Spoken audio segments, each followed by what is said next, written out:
Então, gente, seguindo aqui em direito civil, né, nós vimos aí, né, pessoa física e natural. Vamos ver agora os direitos da personalidade, pegar exercícios e depois para a gente poder ver a pessoa jurídica.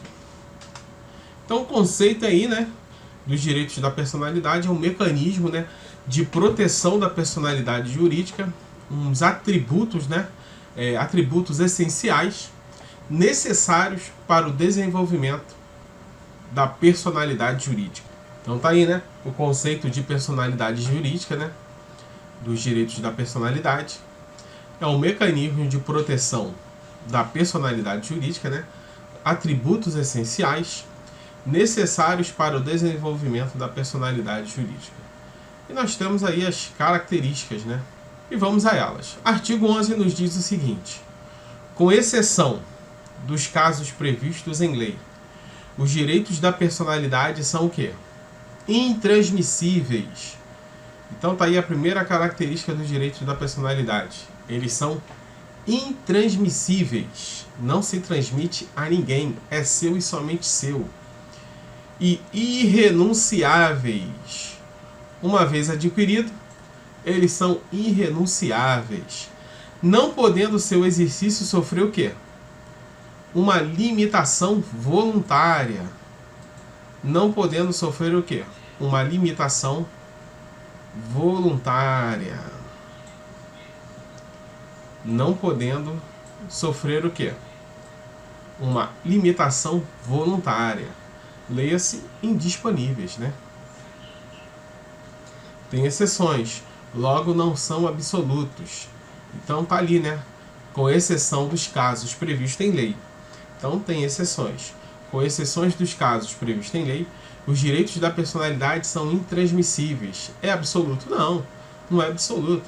É relativo. Então há casos que são transmissíveis, que são renunciáveis. Então, com exceção dos casos previstos em lei, os direitos da personalidade são o quê? Intransmissíveis e irrenunciáveis. Não podendo seu exercício sofrer o quê? Uma limitação voluntária. O Código Civil diz lá no artigo 11, importantíssimo esse artigo 11, gente. Coloca aí a cruz de Malta nele, porque esse artigo 11 cai bonito. Então vamos lá. Com exceção dos casos previstos em lei, os direitos da personalidade, nós já vimos, é sempre bom ver, né? Eles são intransmissíveis, irrenunciáveis, não podendo sofrer limitação voluntária. Então, com exceção dos casos previstos em lei, os direitos da personalidade são intransmissíveis, irrenunciáveis, não podendo sofrer limitação voluntária. O enunciado 4 da primeira jornada do direito civil diz assim: o exercício dos direitos da personalidade pode sofrer limitação voluntária. Então, olha aí. O enunciado 4 da primeira jornada do direito civil, no seu artigo 11, diz assim: o exercício dos direitos da personalidade, o exercício dos direitos da personalidade pode sofrer limitação voluntária. Pode sofrer limitação voluntária, desde que não seja permanente em geral. Desde que não seja o quê? Permanente e nem geral. Então, o exercício dos direitos da personalidade, eles podem sim sofrer uma limitação voluntária, desde que não seja permanente e nem geral. Desde que não seja o quê? Permanente e nem geral. Então, o exercício dos direitos da personalidade pode sofrer sim limitação voluntária. Nós vimos lá, né? Com exceção dos casos previstos em lei, os direitos da personalidade são intransmissíveis e irrenunciáveis, não podendo o seu exercício sofrer limitação voluntária, com exceções. O exercício dos direitos da personalidade pode sofrer limitação voluntária. Nós temos lá, né? Com exceção dos casos previstos em lei. Desde que não seja permanente nem geral. Então está uma condição aqui, né? Desde que. É uma condição. Não seja permanente e que não seja geral. Enunciado 139 da terceira jornada do direito civil. O enunciado 139, no seu artigo 11, diz assim: os direitos da personalidade podem sofrer limitações, ainda que não especificamente previstas em lei, ainda que não especificamente previstas em lei. Então, os direitos da personalidade podem sim sofrer limitações, ainda que não especificamente prevista em lei, não podendo ser exercidos com abuso do direito de seu titular, contrariamente à boa-fé objetiva e aos bons costumes. Então aqui, os direitos da personalidade podem sofrer limitações, ainda que não especificamente o quê? Prevista em lei. Mesmo que não especificamente prevista em lei. Aí tem aqui, não podendo ser exercidos com abuso de direito de seu titular, que seja contrário à boa-fé objetiva e aos bons costumes. Então, os direitos da personalidade podem sofrer sim limitações, ainda que não especificamente previstas em lei, porém, não podendo ser exercidos com abuso de direito de seu titular e nem contrário à boa-fé objetiva e aos bons costumes. Contratos escritos que objetivem a limitação voluntária. Contratos escritos que vão objetivar a limitação voluntária de direitos da personalidade e que não sejam permanente nem geral, serão considerados válidos. Então, aqui, contratos escritos que objetivem a limitação voluntária de direitos da personalidade e que não seja permanente, nem geral, serão considerados válidos. Então, contratos escritos que objetivem o quê? A limitação voluntária. Então, está sofrendo o quê? Uma limitação voluntária. Beleza. De quê? Dos direitos da personalidade. E que não sejam permanentes e nem geral. Eles vão ser considerados como contrato o quê? Contratos válidos. Contratos escritos que vão objetivar a limitação voluntária dos direitos da personalidade e que não sejam permanentes nem geral, serão considerados válidos. Segunda lei, intransmissíveis, mas irrenunciáveis, mas impossibilidade de limitação voluntária. Então tá aqui, Segunda lei, os direitos da personalidade eles são intransmissíveis, irrenunciáveis e impossibilidade de limitação voluntária, com exceções, que nós já vimos lá. Então, segundo a lei, os direitos da personalidade, em regra, são intransmissíveis, irrenunciáveis e com a impossibilidade de limitação voluntária. Esta é a regra. Indisponíveis. Vamos ver aí, os direitos da personalidade sendo o quê? Indisponíveis. O caráter é intransmissível e irrenunciável. Então, a indisponibilidade dele é que ele é o quê? Eles são intransmissíveis e irrenunciáveis. A indisponibilidade dele, São indisponíveis. O caráter é intransmissível e irrenunciável. Expressamente previsto no dispositivo equivale dizer que os direitos da personalidade não podem sofrer limitação temporária. Aquilo que não se transmite, que não se renuncia, não admite disposição. Então, olha aqui, aquilo que não se transmite, não se renuncia, não admite a disposição. Logo, os direitos da personalidade são irrenunciáveis, intransmissíveis. Logo, são indisponíveis. Porém, essa indisponibilidade, ela o quê? Ela é relativa, como vimos lá. Então, aquilo que não se transmite, que não se renuncia, ou seja, que são intransmissíveis e é irrenunciável, não admite disposição, Eles são indisponíveis. Se eles são irrenunciáveis, se são intransmissíveis, eles são indisponíveis. Mas esta indisponibilidade, ela não é absoluta, ela é relativa.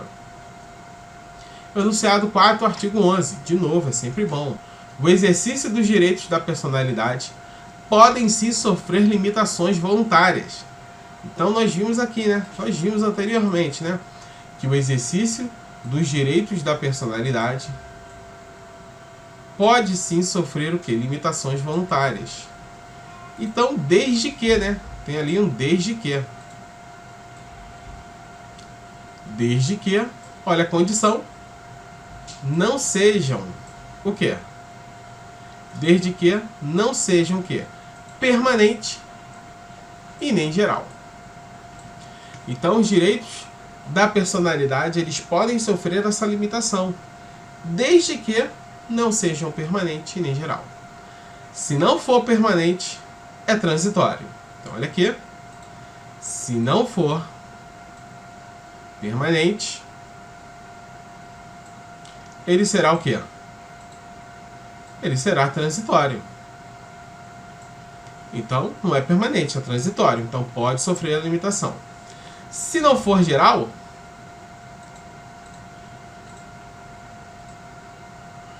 ele é o quê? Ele é específico.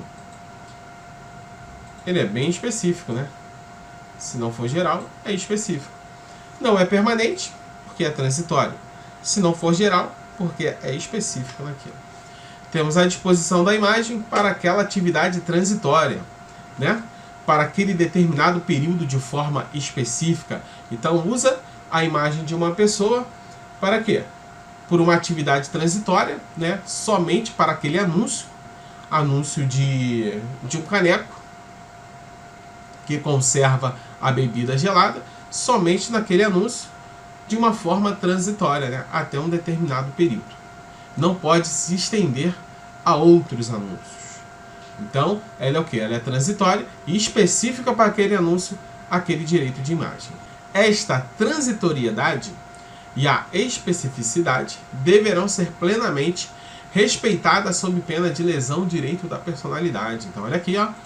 Esta transitoriedade e especificidade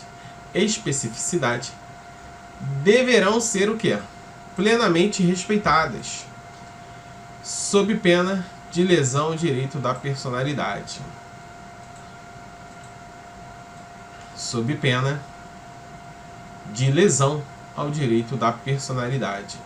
Então, a transitoriedade e a especificidade, elas deverão ser plenamente respeitadas, sob pena de lesão ao direito da personalidade. Então, se a imagem está sendo disponível ali de forma transitória e de forma específica para um determinado trabalho e passa dos limites, poderá ter um dano e sofrer. A pessoa, né, que disponibilizou a imagem poderá requerer a reparação dessa lesão, desse dano. Exemplo da atriz Maitê Proença, que fez um contrato de direitos de imagem, foi devidamente remunerada e cedeu as imagens para uma determinada revista, né? E tempos depois, um jornal do mesmo grupo da revista pegou uma das fotos da atriz e estampou lá no jornal. A atriz ajuizou o quê? Uma ação pedindo uma indenização por lesão à imagem. Ela fez a disposição da imagem, o quê? De forma específica para a revista. E não o quê? Ampla, né? Revista, e por todo o grupo da revista. Não, foi somente para a revista, para aquela edição. Então usaram para outra finalidade e ela ganhou a indenização. É possível a disposição do direito da personalidade. É possível a disposição do direito da personalidade, desde que o faça de modo que transitório e de forma específica. Então tá aqui, né? É possível a disposição do direito da personalidade, desde que o faça de modo transitório e de forma específica. Beleza? Então, absolutos. A segunda característica do direito da personalidade é que são absolutos. ele tem oponibilidade, o quê? Erga omnes, ou seja, contra todos. Então, a segunda característica do direito da personalidade é que eles são o quê? Absolutos.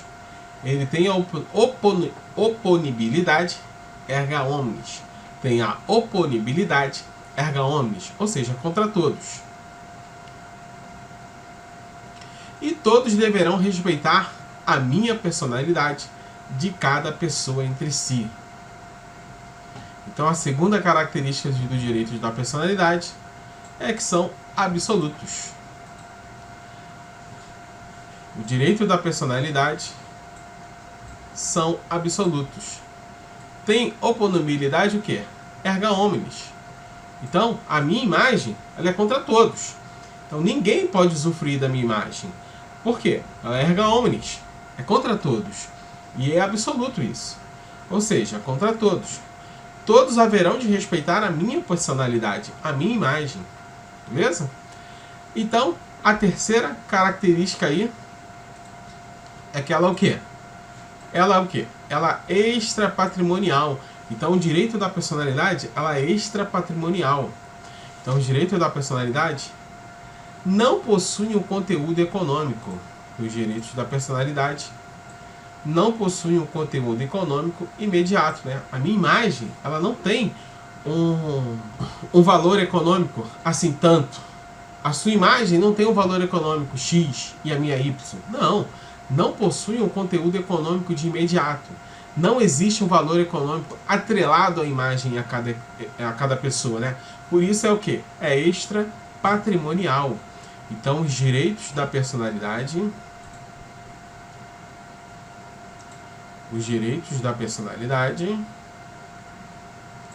não possuem um conteúdo econômico imediato. Não existe um valor econômico atrelado à imagem de cada pessoa. Não possui esse conteúdo econômico ali atrelado à imagem de cada pessoa.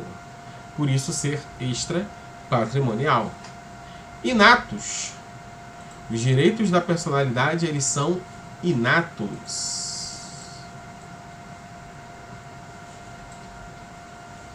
Que isso, Vinícius? Inatos, né? São inerentes à pessoa.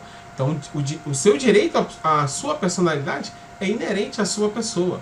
Assim como o seu nome, inerente à sua pessoa. Então, os direitos da personalidade são inerentes à pessoa. Não tem como separar o sujeito da sua personalidade.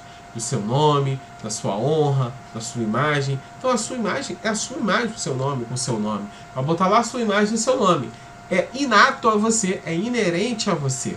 A quinta característica do direito da personalidade é que eles são imprescritíveis. Nós já vimos lá, né? São indisponíveis, absoluto, extrapatrimonial, inatos e imprescritíveis. Indisponíveis, absolutos, extrapatrimonial, inatos e imprescritíveis. Então, a imprescritibilidade posso requisitar a qualquer tempo. Por quê? É imprescritível. A ausência do exercício do direito da personalidade não ocasionará sua perda, pois é imprescritível. Então tá aqui, né? A ausência do exercício do direito da personalidade não ocasionará sua perda, pois é o quê? Imprescritível.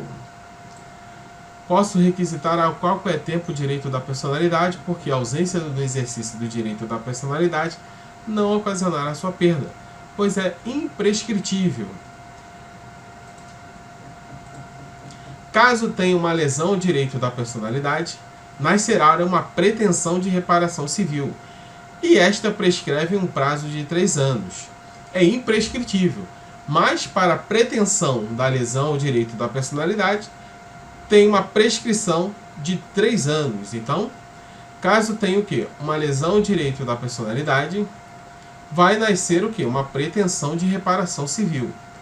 E esta o quê? Prescreve no prazo de 3 anos. Então, a lesão ao direito da personalidade é imprescritível. A ausência de exercício do direito da personalidade não ocasionará sua perda, pois é imprescritível. Então, sofreu uma lesão do direito da personalidade, nascerá uma pretensão da reparação civil. E essa pretensão, ela prescreve no prazo de 3 anos. A prescrição não é o direito da personalidade, é o da pretensão da reparação civil. Então a prescrição não é o direito da personalidade, e sim o quê? Da pretensão para a reparação civil. Então ocasionou ali, né, o dano, a lesão ao direito da personalidade. Você tem 3 anos para poder o quê? Ter essa reparação aí, essa pretensão da reparação civil. O artigo 206 diz assim: prescreve em 3 anos a pretensão. Então tá aqui, né? A pretensão. Prescreve em 3 anos a pretensão da reparação civil. E não é o direito da personalidade, sim a pretensão da reparação. Alguém usou indevidamente a imagem de João para fins comerciais, e assim violou indevidamente o direito da personalidade de João. Teve uma lesão ao direito da personalidade. Nasce para João uma pretensão de reparação civil. Para obter a reparação civil, ele tem um prazo de 3 anos para ingressar com a estação. O que perde durante os 3 anos é a pretensão de ser reparado civilmente. Pelo ordenamento jurídico, são direitos da personalidade o quê? O direito à dignidade, o direito à liberdade, que é o direito à livre iniciativa na forma dos limites estabelecidos pela lei, o direito à igualdade, o direito à segurança, o direito à cidadania, o direito à vida, o direito à integridade física e psíquica, o direito ao nome, à imagem, à inviolabilidade da vida privada, a liberdade de pensamento, de expressão, o direito à propriedade, o direito de ser submetido ao justo processo, ao meio ambiente ecologicamente equilibrado, direito novo, difuso e de exclusiva natureza pública, né? O direito ao meio ambiente ecologicamente equilibrado. Então, trata-se de um elenco o quê? Amplo. Não é um direito da personalidade, não é exaustivo, né? É um direito amplo, é um direito aberto e não necessariamente taxativo, né? Exaustivo, mas que muda e evolui conforme o nível da civilização da sociedade, ou seja, que depende das conquistas da sensibilização e do progresso das ciências naturais e humanas. Então, pelo ordenamento jurídico, são direitos da personalidade, o direito à dignidade, o direito à liberdade, o direito à igualdade, à segurança, à cidadania, à vida, à integridade física e psíquica, o direito ao meio ambiente ecologicamente equilibrado, direito novo, difuso e de exclusiva natureza pública. Então, trata-se de quê? De um elenco aberto e não necessariamente o quê? Taxativo, né? São os direitos da personalidade. Trata-se o quê? De um elenco aberto e não necessariamente taxativo, mas que muda e evolui conforme o quê? O nível da civilização da sociedade. Vitalícios. Então tá aí, né? Outra característica dos direitos da personalidade, eles são vitalícios. Quem são os lesados indiretos? A lesão indireta, também chamada de oblíqua, reflexa ou ricochete, ela se configura quando na tentativa de lesionar a personalidade de alguém e acaba-se de violar a personalidade de outrem. Há uma tentativa de lesionar o direito da personalidade do sujeito A e acaba-se por lesionar de outro cidadão B. Esta tentativa de lesionar a personalidade de alguém e acaba-se lesionando a personalidade de outra pessoa. Quem são os lesados indiretos? Os lesados indiretos. A lesão indireta, também chamada de quê? De lesão oblíqua, ou lesão reflexa, ou lesão ricochete. Ela se configura também como quê? Quando na tentativa de lesionar a personalidade de alguém, acaba-se de violar a personalidade de outrem.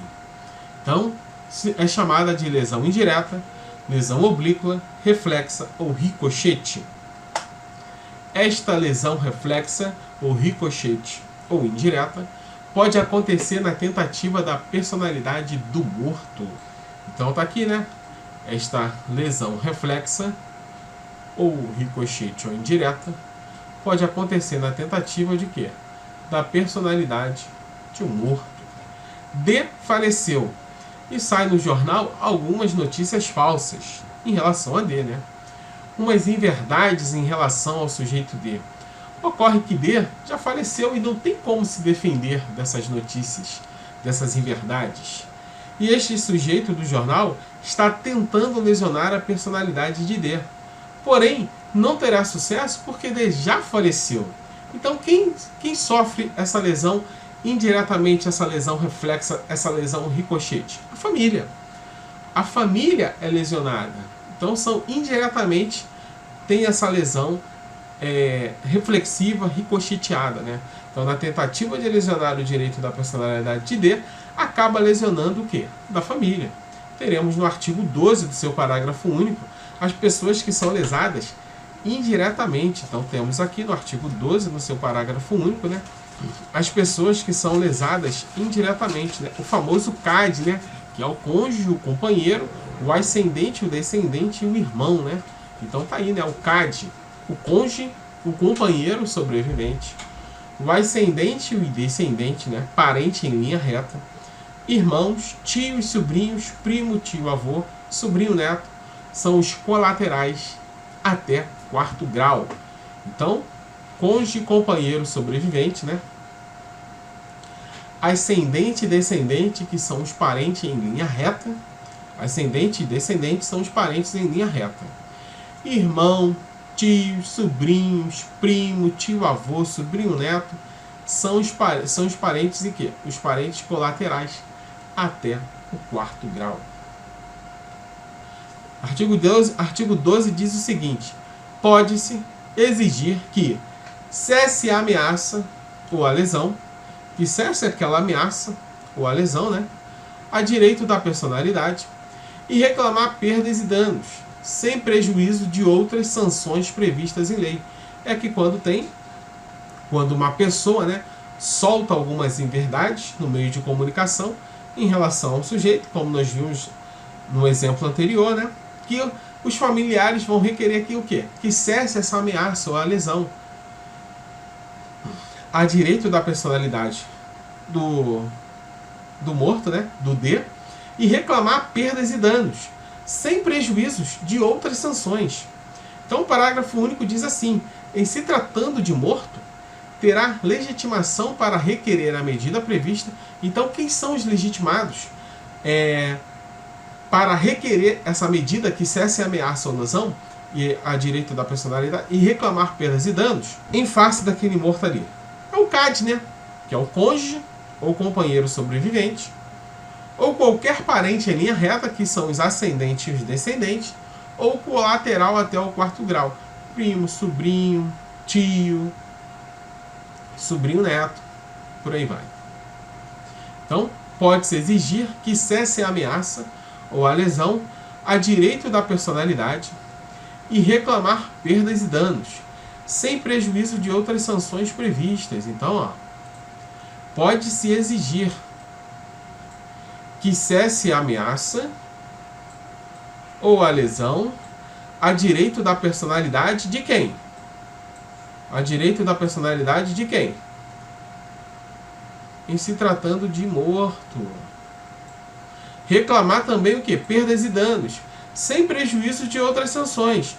E o que? Mais ainda, quem são o que?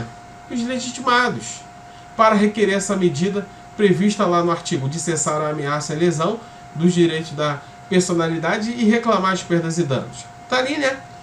É o famoso o quê? O famoso CAD, né? O famoso CAD, né? Que é o cônjuge ou companheiro sobrevivente, qualquer parente em linha reta, que são os quê? Os ascendentes e os descendentes, ou colateral até o 4º grau, irmão, sobrinho, tio, por aí vai. Temos uma exceção que está no artigo 20, no parágrafo único, que trabalha com lesão indireta relacionada à imagem. Então temos uma exceção que está no parágrafo único do artigo 20, que trabalha o quê? Com a lesão indireta relacionada à imagem. Que trabalha com a lesão indireta relacionada à imagem. Apenas poderá pleitear o cônjuge sobrevivente, bem como o companheiro e os parentes em linha reta, ascendente e descendente, e tira do rol os colaterais até o 4º grau. Então, olha aqui. Então, uma exceção prevista no parágrafo único do artigo 20, que trabalha com uma lesão indireta relacionada à imagem. Apenas poderá pleitear, aqui, apenas poderão pleitear, né? O quê? O cônjuge sobrevivente, bem como o companheiro, os parentes em linha reta, que são quem? Os ascendentes e os descendentes. E tira do rol, vai tirar do rol quem? Tira do rol os colaterais até o 4º grau. Então, temos uma exceção do 4º grau, né, do parágrafo único do artigo 20, que trabalha com uma lesão indireta relacionada à imagem, que apenas poderão pleitear o cônjuge sobrevivente ou companheiro, os parentes em linha reta, e que são os ascendentes e os descendentes. É só o CAD sem o I. Então, em relação à lesão do morto, se diz respeito à imagem com relação à lesão do morto, que diz respeito à imagem dele, o rol ele é mais restrito. Então isso aqui é pegadinha de prova bonito, gente. Porque olha só, voltando lá. Pode-se exigir que cesse a ameaça ou a lesão a direito da personalidade e reclamar perdas e danos. Em se tratando de morto, terá legitimação quem? O cônjuge, sobrevivente ou companheiro, qualquer parente em linha reta ou colateral até o 4º grau. E aqui, no parágrafo único do artigo 20, nós temos uma exceção que trabalha com lesão indireta relacionada à imagem. Então, apenas poderão pleitear o cônjuge sobrevivente ou companheiro, os parentes em linha reta, ascendente ou descendente. Então, em relação à lesão do morto, que diz respeito à imagem, o rol ele é mais restrito. Então, sai o I do CAD, podendo pleitear quem? Cônjuge e companheiro, o ascendente e o descendente em linha reta. Em relação a qualquer outro direito da personalidade, além desses, entre os colaterais de até 4º grau, irmãos, tio e sobrinhos, primo, tio, avô e sobrinho, neto.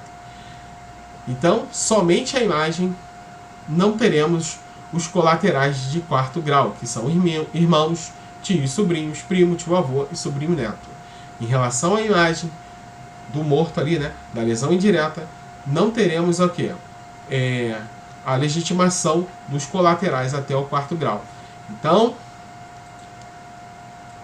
para você que não colocou, coloca, porque é uma exceção e sempre cai. Então tá aqui, né, o artigo 12, ele diz assim, ó, o parágrafo único. Em se tratando de morto, terá legitimação para requerer a medida prevista neste artigo, né, do artigo lá. Em se tratando de morto, terá legitimação para requerer a medida prevista neste artigo quem? O cônjuge sobrevivente, qualquer parente em linha reta e o colateral até o 4º grau. Então aqui é o parágrafo único do artigo 12, que diz lá, né, dos direitos da personalidade. Não está se restringindo à imagem. A imagem é do parágrafo único do artigo 20. Em se tratando de morto, terá legitimação para requerer a medida prevista neste artigo o cônjuge sobrevivente ou qualquer parente em linha reta ou colateral até o 4º grau. São lesados indiretamente quem? O cônjuge sobrevivente ou companheiro, ascendente ou descendente, né, em linha reta, e os colaterais até 4º grau, irmão, tio, sobrinho, tio-avô, por aí vai. O parágrafo único do artigo 20 diz assim: os lesados indiretos para pleitos relacionados a direito à imagem. Os lesados indiretos para pleitos a direito à imagem. Então o parágrafo único ele diz assim: em se tratando de morto ou de ausente, são partes legítimas para requerer essa proteção quem? O cônjuge, o ascendente e os descendentes.